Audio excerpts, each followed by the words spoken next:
Para jamaah pangaosan malam Jumat anu ku kaula dipihormat sareng dimulyakeun ku Allah Subhanahu wa ta'ala. Muji syukur kadua kalina ka Gusti Allah dina peuting ieu urang dipaparinan kakiatan, dipaparinan taufik hidayah, dikersakeun ku Gusti Allah, dikumpulkeun deui dina pangaosan malam Jumat. Mudah-mudahan langkah kaki urang di imah datangna ka ieu tempat menuju langkah-langkah menuju surgana Allah Subhanahu wa ta'ala. Ngajadikeun sebab urang dipanjangkeun umur, dibere kasehatan lahir jeung batin, dibere kajembaran hate jeung pikiran, ngajadikeun jembar milik jeung rizki, dihasilkeun dikabulkeun sakabeh hajat pamaksudan, dilobakeun hartana, dilobakeun amal-amal solehna, jeung mudah-mudahan urang sadayana dihampura dosa ku Allah Subhanahu wa ta'ala, jeung mudah-mudahan urang kabehan ketika maut dimautan ku Allah kalayan maut husnul khotimah. Keluarga urang kabehan sing dijadikeun keluarga anu sakinah mawaddah warahmah, dibere keturunan anak anu saroleh jeung sarolehah, bibarokati ummil Quran. Al-Fatihah. Bismillahirrahmanirrahim. Alhamdulillahi rabbil alamin. Ar-Rahmanir-Rahim.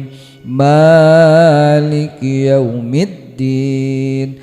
Iyyaka na'budu wa iyyaka nasta'in. Ihdinas siratal mustaqim. Siratal ladzina an'amta 'alaihim ghairil maghdubi 'alaihim waladdallin. Amin. Para jamaah hadirin wal hadirat rahimakumullah. Tinggal sababaraha pertemuan deui urang ngalaksanakeun pangaosan ieu. Sakumaha nu kamari geh dicaritakeun sakedeung deui urang nincek kana bulan Sya'ban. Ngaranna enggeus ngariung roahan mah sok geus laluse neukna naon geh. Lantaran nu kagambar teh geus pakaian bae nu anyar. Geus mikiran pi ngadodoleun, geus mikiran pi pakaianeun, geus mikiran pi pangbukaaneun puasa. Jadi seolah-olah urang teh di mana geus datang be bulan roah geus sok jubae teu hayang laguna naon, hayangna tinggal loba duit kabehan ge. Bener tah? Mau cenah mun bulan roah, bulan Sya'ban loba duit, bau cenah puasa Ramadan ngeunahun cenah malah horenganan makin loba duit, malah puasa ge embung. Lantaran urut keur peuting buka jeung sahur loba keneh kadaharan bari ngarareunah hayang dilanjut di siang hari.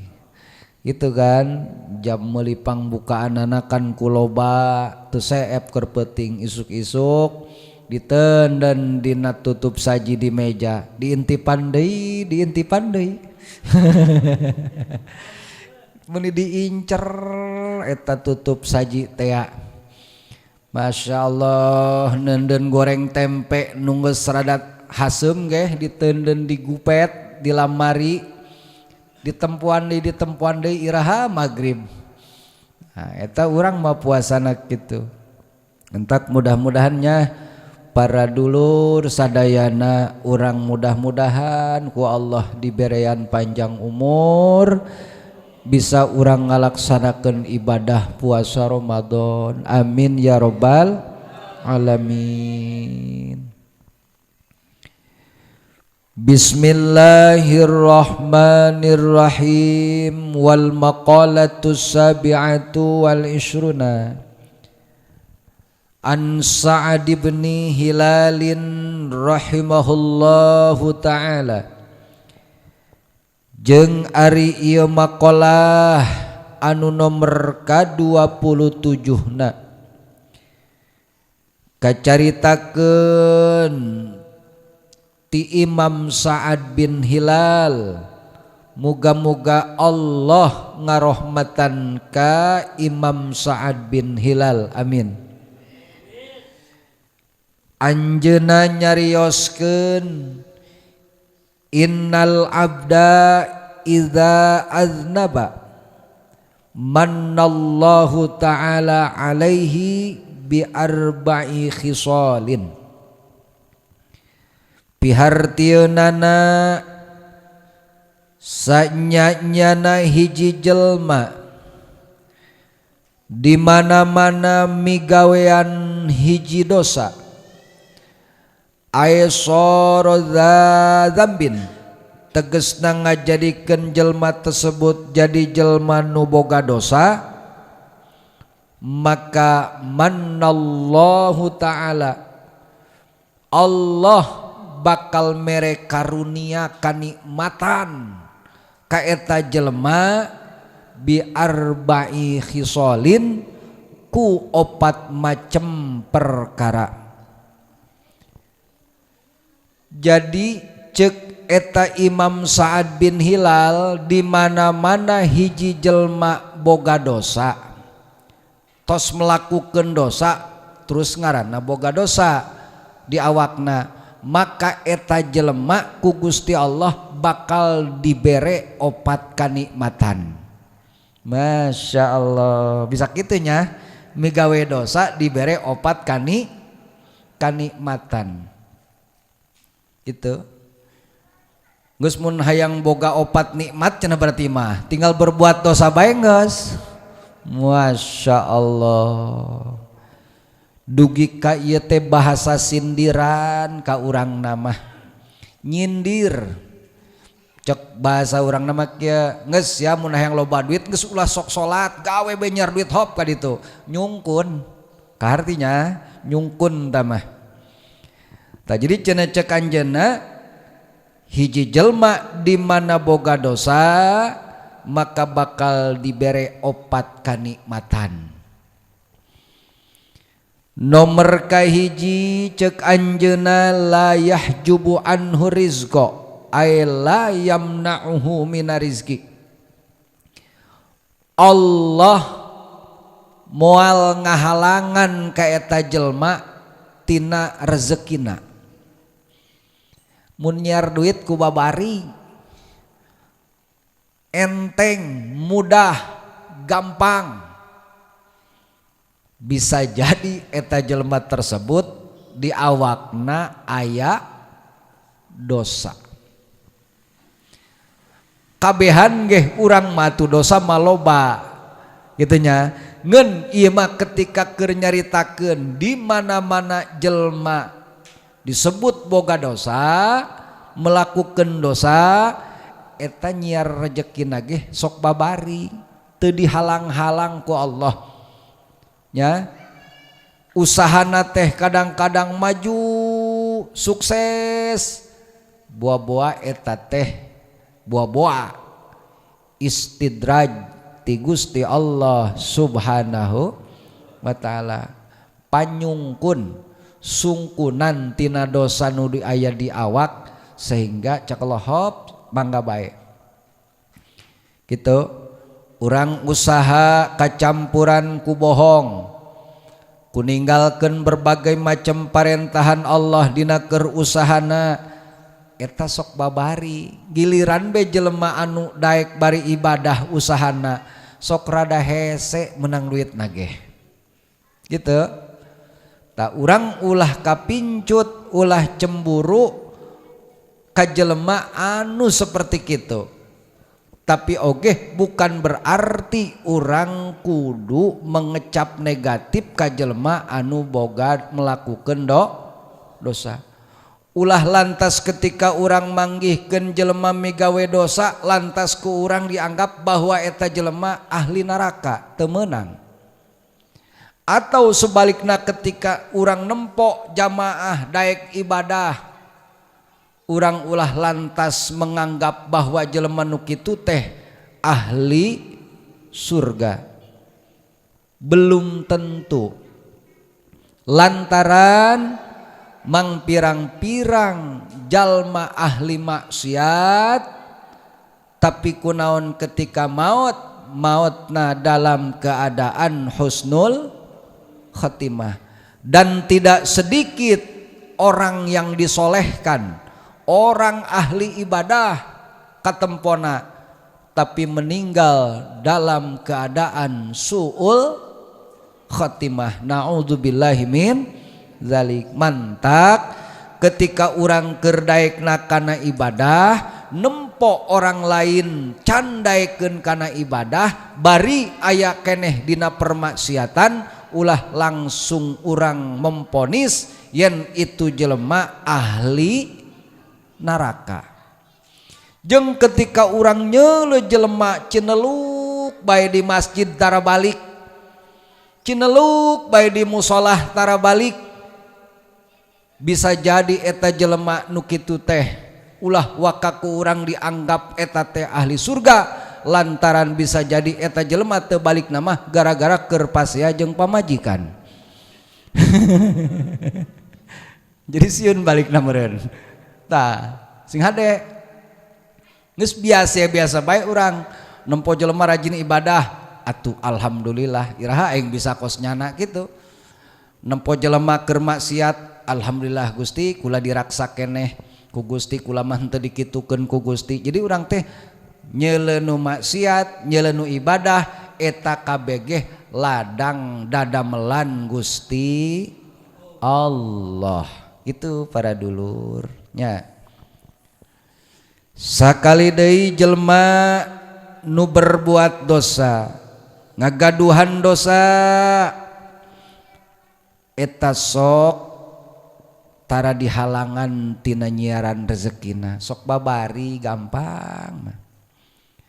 Gambaran anak non muslim rata-rata bala leunghar, si encek si engkoh nya. Giliran be orang Islam kumaha katempona ya kos kieu, nah gitu. Jadi ge mun beunghar moal ngaraji jaya ge moal we moal. Wajah moal kabeh mah mun boga duit mah. Duh malam Jumat, nah gitu urang. Resepan mun boga duit mah cenah kadieu kaditu ngaji mah geus teu dipikiran. Jadi daek ngaji ge karena keur teu boga duit, bari pusing nyelebeungeut pamajikan di imah manyun bae. Ngaji aing daripada di imah cenah lah. Tuh gitu kan. Jadi eta mah ngaji ge daripada di imah. Berarti ada sesuatu di imahna eta mah. Nu nyieun mantak rada teu betah di imah. Gitu nya. Nomor kaduana jelema nu boga dosa teh diberekan nikmatan nomor kaduana la yahjubu anhu sihata ay la yamna'hu min sihatil badan, awakna sok dibere cageran bae. Jadi lamun urang awak urang cageran bae yo tara pernah salesma acan, tara pernah paranas tiris acan, tara pernah riet sirah acan. Urang kudu waspada ka awak urang, boa-boa di awak urang ieu loba teuing dosa sehingga diberi nikmat ku Allah. Hayo sia sing cageran cek Allah lobakeun sia berbuat dosana tah bisa jadi seperti kitu urang teh disungkun ngaranna ku Gusti Allah.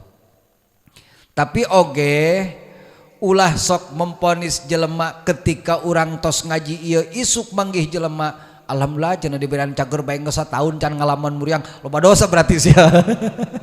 Ulah kitu ka jelema. Atau nempo jelema muriangan bae dianggap ku urang jelema eta bahwa jelema tersebut jelema anu suci tina dosa, belum tentu juga gitu.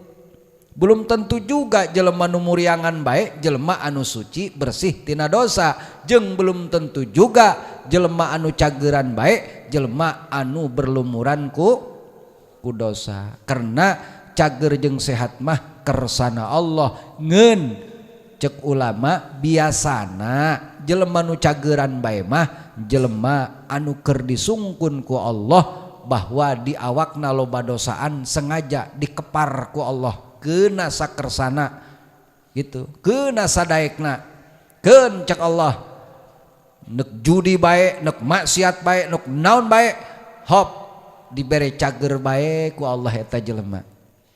Dengan ka urang mah anu geus nyaho tentang keterangan ieu kudu mawas diri ketika cager renungkeun ya Allah ieu awak sabulan ieu teu ngalaman pluk sakali-kali acan teu bersin sakali-kali acan teu sales mah saeutik-saeutik acan ya Allah buah-buah ya awak kula loba dosaan buru-buru urang eling lobakeun maca istighfar. Sebaliknya ketika orang muriang baik ya Allah bisa jadi ia muriang teh karena ladang akibat kula loba dosa ka Allah sehingga ia kula keur dibales ku Allah atas kata ledoran hirup kula meureun cek urang memeh kula maot bisa jadi Allah keur nguji kula ku samodel kieu geus urang dina keur muriang ge lobakeun maca istighfar. Jadi nu dieling teh awak urang keur cager elinglah kana dosa lobakeun istighfar. Keur muriangan bae tetep urang lobakeun maca istighfar yakni tobat ka Allah Subhanahu wa taala. Nu paling penting mah urang deui tobat eta di mana-mana urang rek sare ulah sok sasare-sarena para dulur biasakeun heulan urang tobat ka Allah samemeh sare atuh boga wudu selain ti boga wudu urang maca istighfar maca tasbih maca tahlil bari ngedeng bae urang zikir ka Allah astaghfirullahalazim min kulli dzambin wa atubu ilaih. Urang bari ceurik neteskeun air mata pas keur ceurik lampu dihurungkeun ku pamajikan kakak ceurik kunaon. Aduh geus geura ka dieu ya besi hayang nginum tina teh koorok. Nya teh koorok. Nah nya kita kitu istighfar baik urang bapak-bapak maupun ibu-ibu urang lobakeun tobat ka Allah Subhanahu wa taala. Aila yamna'uhu min sihatil badan tegesna teu dihalangan ku Allah eta jelema tina dibere sehat bae badana. Tuh cageran teh mah jelema atuh cenah kami mah cageran ge lain loba dosa cenah memang kami nang menta kamari nisfu Sa'ban hayang cageran ya alhamdulillah cageran bae cenah sataun. Kan jelema masuk jubae ka dinya. Nah nya jadi eta sadar bae sehat muriang kabeh nang Allah eusian kumang pirang-pirang ibadah dina keur sehatna maupun dina keur muriangna pake ibadah. Nomor katiluna wala yazharu atau wala yuzhiru alaihi dzamba bal yasturuhu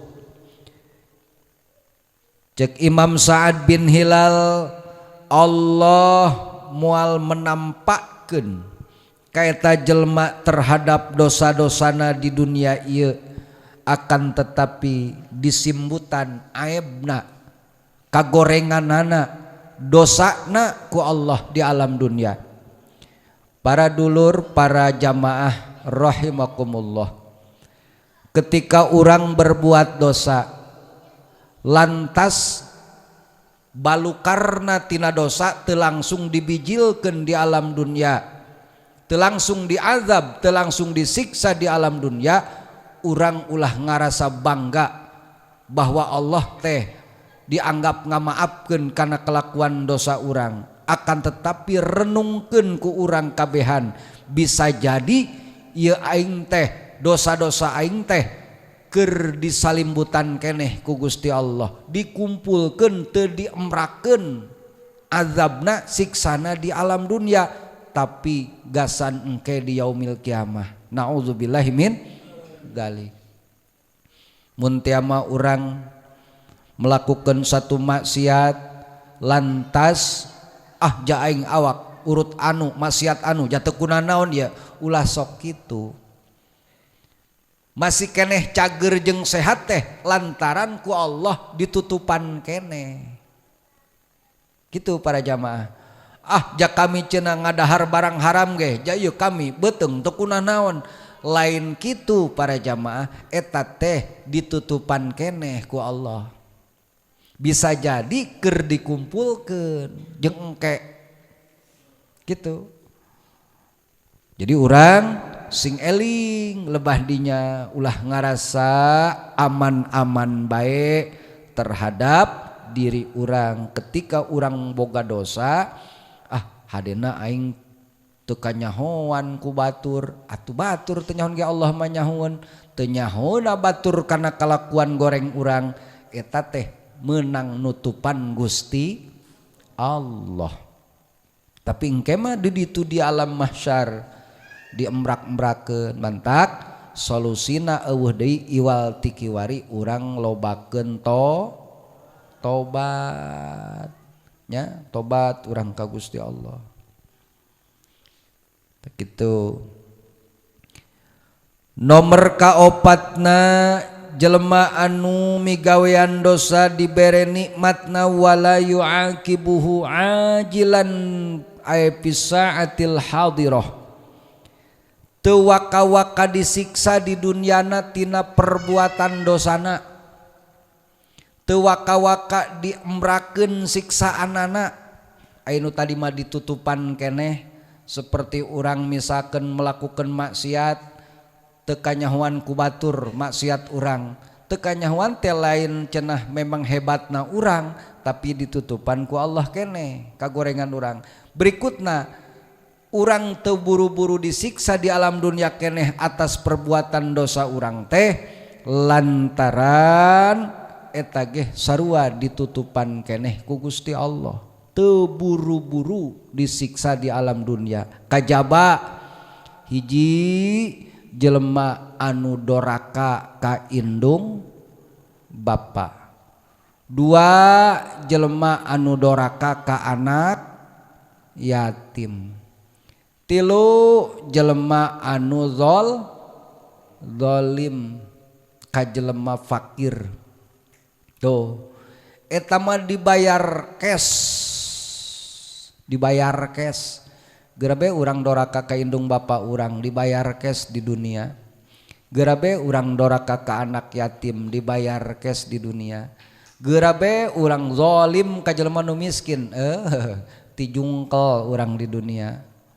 Ulah ta eta mah dibayar cash engkena. Mantak sing hade urangnya ketika urang kiwari can menang balasanana ti Allah, ja aing cenah tos kitu jatuna naon ieu, ulah sok kitu. Lantaran Allah teu buru-buru nyiksa di alam dunia, ai siksaan mah pikeun umat Kangjeng Nabi mah Kangjeng Rasulullah mah Muhammad eta engke di poe kiamat. Mantak urang mah dibere kesempatan saumur hayat di kandung badan, diberi kesempatan pikeun bisa tobat. Jadi itu langsung asal maksiat jeleger dihajar geledeg henteu. Diberi kesempatan cak Allah, hayo kajen. Yang penting saya bisa tobat engke. Kitu doang sabarma. Ngeun masalahna kan urang kana umur urang teu nyaho. Lamun urang maksiat teu buru-buru tobat kan urang teu nyaho beusi kaburu teu aya umur hirup urang teh. Rek kumaha coba urang mun kitu. Da kitu para jamaah. Bal yumhiluhu wala yuhmiluh, akan tetapi Allah mual menunda-nunda kana eta siksaan jeung mual menyia-nyiakeun Allah kana bakal nyiksana ka jelema anu tukang maksiat, ka jelema anu berbuat dosa keur waktu di alam duniana. Jadi bukan berarti tidak ada siksaan mun kiwari urang maksiat eta.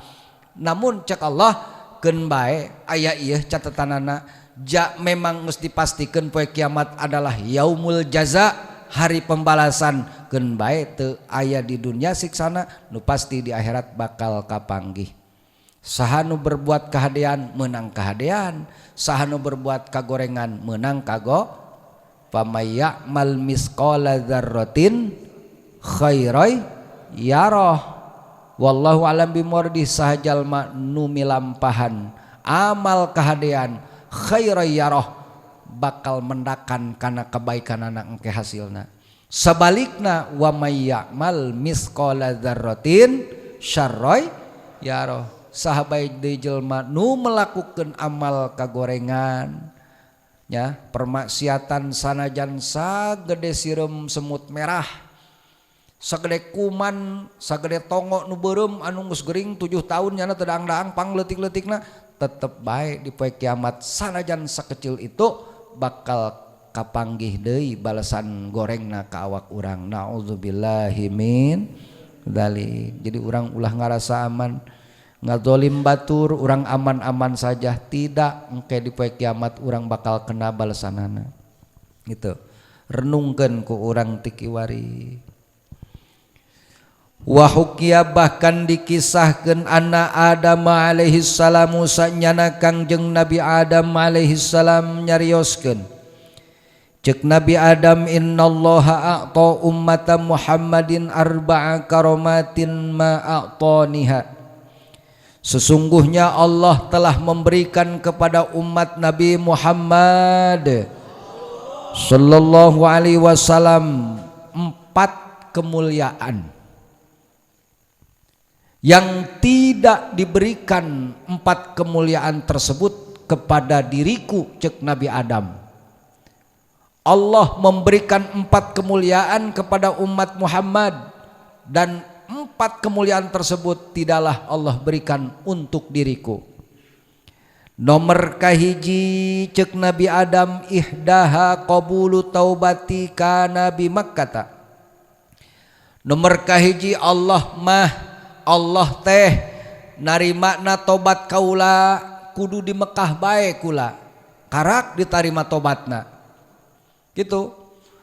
Pan Nabi Adam diturunkeun ku Gusti Allah cek hiji riwayat di India, diturunkeun di luhur langit clek aya di India, terus ka Hindustan kaditu, terus dugikeun ka Jabal Rahmah dilewatan, terus dugi didinyalah bertemu jeung Siti Hawa. Karak ditarima tobatna teh ketika nyana geus datang ka kota Mekah. Keur di India mah can ditarima tobatna, keur di Baghdad mah can ditarima tobatna. Jadi ditarimana ketika Nabi Adam geus datang ke kota Mekah, karak Nabi Adam sujud ka Allah, la ilaha illa anta subhanaka inni kuntu minal zalimin. Gitu. Masya Allah. Anu ieu teh bacaan teh kamara lanakunana minal khosirin. Kumaha ayatna tah? Kumaha pamil lanakunana minal khosirin. Eta kitulah.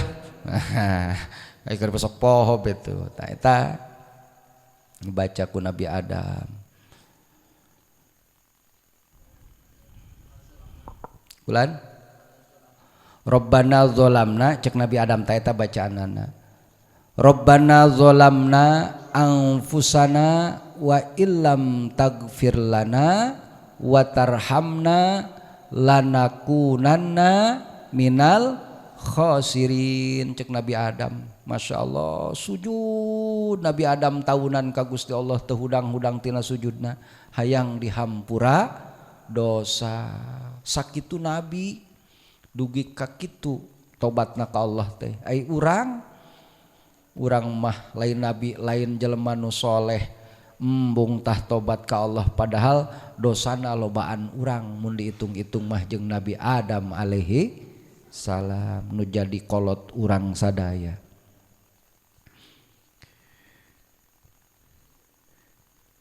Sedangkan cek Nabi Adam wa ummatu Muhammadin yatubuna fi kulli makanin fayaqbalu taubatahum. Sedangkan ari umat Muhammad mah cek Nabi Adam eta bisa tobat di mana bae tempatna. Jeung Allah narima bae kana tobat umat Nabi Muhammad mah dimanapun. Tuh. Jadi seolah-olah Kangjeng Nabi Adam teh cemburu ka umat Nabi Muhammad ka urang mah umat Kangjeng Rasul anu mulya neuk dimanapun urang bertobat di daerah manapun urang bertobat ditarima bae ku Gusti Allah. Jadi teu kudu tobat mah teu kudu lulumpatan ka jero masjid. Ka mana mang? Ka masjid rek naon? Rek tobat. Emang di dia kunaon? Di dia mah kurang seru ceknya. Teu kudu di masjid, teu kudu di musola. Neuk di mall, neuk keur nonton bola. Ai memang neuk tobat mah ka Allah harita keneh tobat saenyana tobat ditarima bae umat Kangjeng Rasul mah tobatna ku Gusti Allah. Masyaallah hiji tah anu nyieun Nabi Adam ngarasa cemburuna. Cenah kula mah tobat kudu di Mekah bae karak ditarima. Ai umat Muhammad mah cenah. Nya mah di mana bae ge ditarima bae cenah ngeunaheun jasa pan eta. Tah kitu cek bahasa urang nama.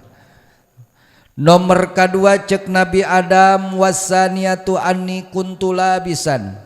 Falamma asaitu ja'alani uryanan wa ummatu Muhammadin ya'suna uratan payalbisuhum. Nomor kaduana cek Nabi Adam ari kaula mah baheula ketika di surga make baju anu hade bagusna, make pakaian anu hade mewahna. Terus ketika kula melakukan satu kemaksiatan ka Gusti Allah, Allah ngajadikeun kaula jadi jelma anu sataranjang teu make baju salembar-lembar acan. Cek Nabi Adam. Bapak Nabi Adam tadi surga teh baheula jeung Siti Hawa teh bo make pakaianana hade mewahna. Ketika melakukan hal anu dilarang ku Allah nya wala tasta'anan wala taqraba hadhish syajarata fatakuna minal zalimin. Tah ulah ngakmam buah khuldi pada harita. Kemudian dirayu Siti Hawa dirayu ku iblis didahar tadi dinya sehingga diturunkan ke bumi dalam keadaan telanjang. Nabi Adam, Siti Hawa dalam keadaan telanjang tuh turun kamu ke bumi teh. Akan tetapi wa ummatu Muhammadin ari umat Nabi Muhammad mah cenah cek Nabi Adam ya'suna uratan ketika maksiat sataranjang maksiatna. Bener tak? Maksiat umat Muhammad mah cenah keur maksiatna geus sataranjang gitu kaharti meureun. Tapi payal bisuhum eta dibajuan ku Allah umat Nabi Muhammad mah sanajan maksiat sataranjang ketika eureun maksiatna make baju. Paham? Itu. Ai Nabi Adam mah tadina keur naon ngaranna make baju ditaranjangan, ayeuna mah tadina keur sataranjang make baju. Tah siga kitu umat Muhammad mah cenah. Berarti menunjukkan hiji Nabi Adam cemburu ka urang kabehan. Nomor kedua Nabi Adam mere nyaho betapa mulyana umat Kangjeng Nabi Muhammad sallallahu alaihi wasallam. Nomor katiluna wazalisatu lamma asaitu farraqa baini wa baina imraati wa ummatu Muhammadin ya'sunallaha wa la yufarriqu bainahum wa baina azwajihim.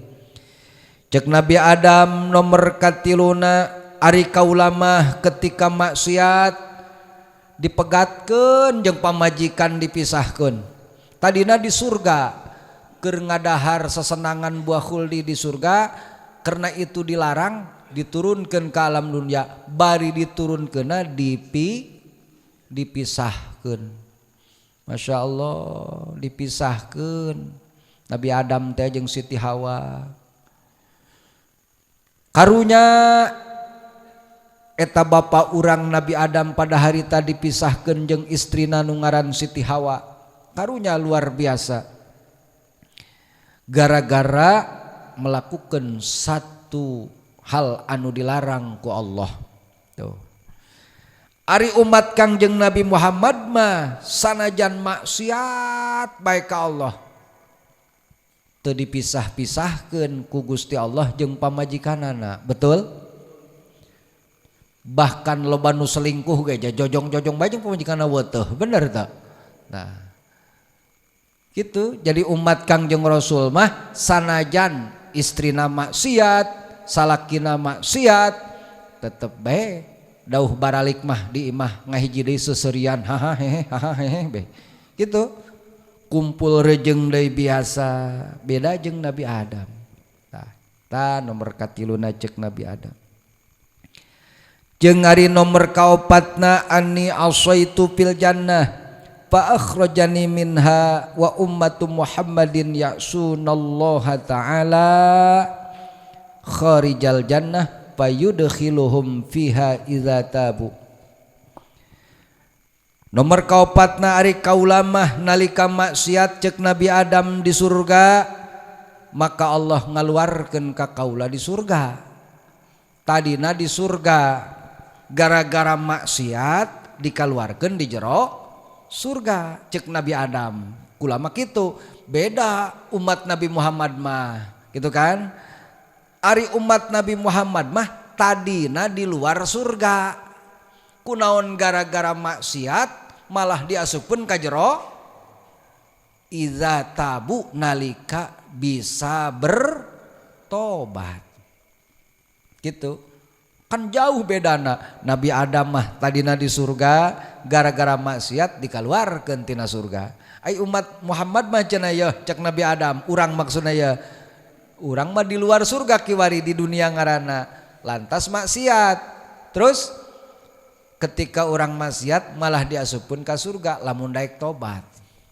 Padahal Nabi Adam ge geus tobat, geus minta hampura tapi teu bisa cak Allah kudu ditebus turun ka dunia. Nabi Adam diturunkan ke dunia pada harita. Para jamaah hadirin sadayana, tayelah wejangan nasihat ti ulama nomor kahiji dina maqalah anu ka-27na bahwa kesimpulanana di mana-mana hiji hamba Allah maksiat dibere opat kanikmatan ku Allah. Hiji dibere gampang nyiaran rezekina. Nomor kedua diberian awak sehat baik. Nomor katilu dosa-dosana teu ditampakkeun ku Allah disumputkeun sari jelema soleh be gitu. Nomor kaopat teu waka-waka disiksa di dunia keneh ku Gusti Allah. Nah, kemudian nasihat Nabi Adam opat perkara kamulyaan ti umat Kangjeng Rasul Muhammad anu teu dibikeun ka kaula. Hiji cek Nabi Adam, tobatna umat Nabi Muhammad mah di mana bae ge, di tempat mana bae ge diterima baik ku Allah. Beda jeung kula mah kudu di kota Mekah bae. Nomor kedua, kula mah baheula make baju di surga. Ketika kula maksiat kula ditaranjangan. Umat Muhammad mah baheulana sataranjang, ketika tos maksiat malah di bajuan. Komo nu korupsi mah diganti baju nage nu non oren tenan oren baju nage. Wow. Tah, nomor katilu cek Nabi Adam, kula mah baheula keur waktu maksiat dipisahkeun ku Gusti Allah jeung pamajikan kula. Umat Nabi Muhammad mah ketika maksiat teu dipisahkeun jeung pasangan hidupna masing-masing. Nomor kaopatna, ketika kula mah cenah maksiat di jero surga, kula dikeluarkeun di jero surga, diturunkeun ka dunia. Umat Nabi Muhammad mah di dunia maksiat malah dipindahkeun ka jero surga lamun dararaek tobat. Mudah-mudahan ieu jadi bahan renungan, jadi bahan tafakuran, jadi bahan iktibar, pelajaran contoh pikeun urang kabehan. Mudah-mudahan urang bisa menuju jadi hamba-hamba Allah anu makin hari makin baik, makin hari makin menuju tingkat kesolehan. Amin ya robbal alamin. Cekap sakieu pangaosanana kurang jeung leuwihna menta dihampura.